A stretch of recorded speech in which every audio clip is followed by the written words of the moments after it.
25শে বৈশাখ। তারিখটা মনে পড়লেই মনে হয় কে যেন মনের ভেতরের সমস্ত অন্ধকারের পর্দা সরিয়ে আলোয় আলোয় ভরিয়ে দিল। 25শে বৈশাখ রবি ঠাকুরের জন্মদিন।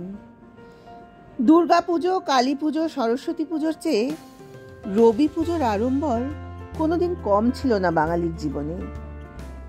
আজও মনে পড়ে সেই ছোট্টবেলা থেকে 25শে বৈশাখ শুরু হতো হে নূতন গানের সঙ্গে প্রভাত ফেরি দিয়ে।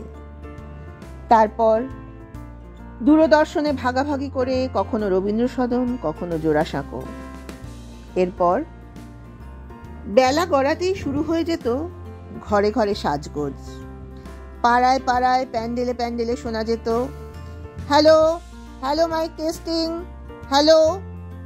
সন্ধেবেলার রবীন্দ্র জয়ন্তীর প্রস্তুতি।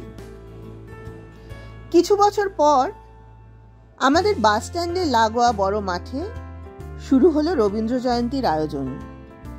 শহরের সমস্ত নামি দামি শিল্পীদের সেখানে যাতায়াত শুরু হলো। বিরাট প্যান্ডেল, চারদিকে মাইক, সে এক এলাহি ব্যাপার।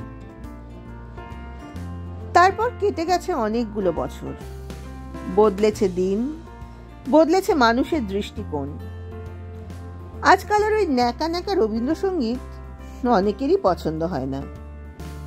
অনেককে বলতেও শুনি রবি ঠাকুর ঠিক সবার জন্য নন।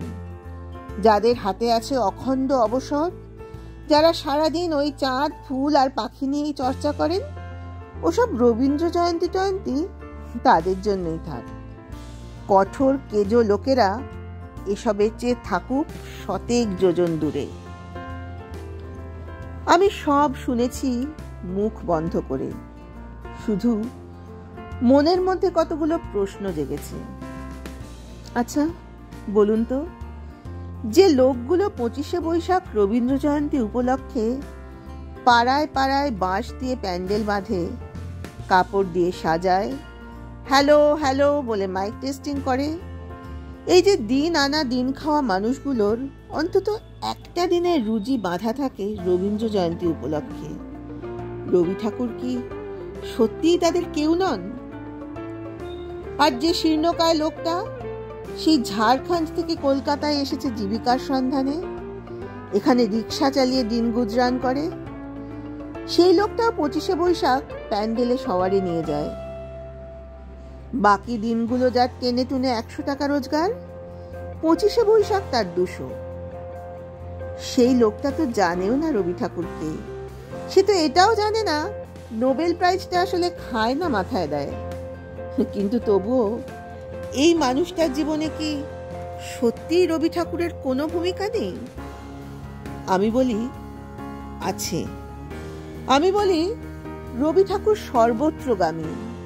আমরা আমাদের ভাবের দৈন্য, মনের সংকীর্ণতায় তাকে বেঁধে রেখেছি কটা বইয়ের পাতায় আর কিছু রেকর্ড সিডিতে।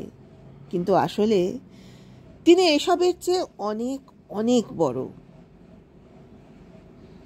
আমি আজ প্রণাম জানাই সেই শিক্ষাগুরুকে, যিনি 4 দেওয়ালে বন্দি শিক্ষা ব্যবস্থাকে নিয়ে এসেছেন প্রকৃতির উন্মুক্ত আঙিনায়।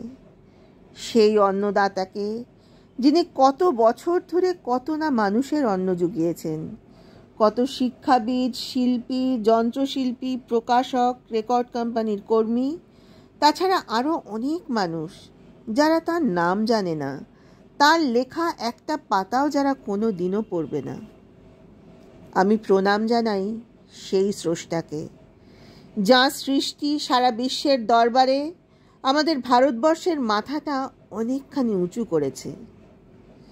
প্রণাম জানাই তাকে, যিনি আমার সব অপ্রাপ্তি, সব শূন্যতাকে তার ভাবের মাধুরী দিয়ে পূর্ণ করেছেন।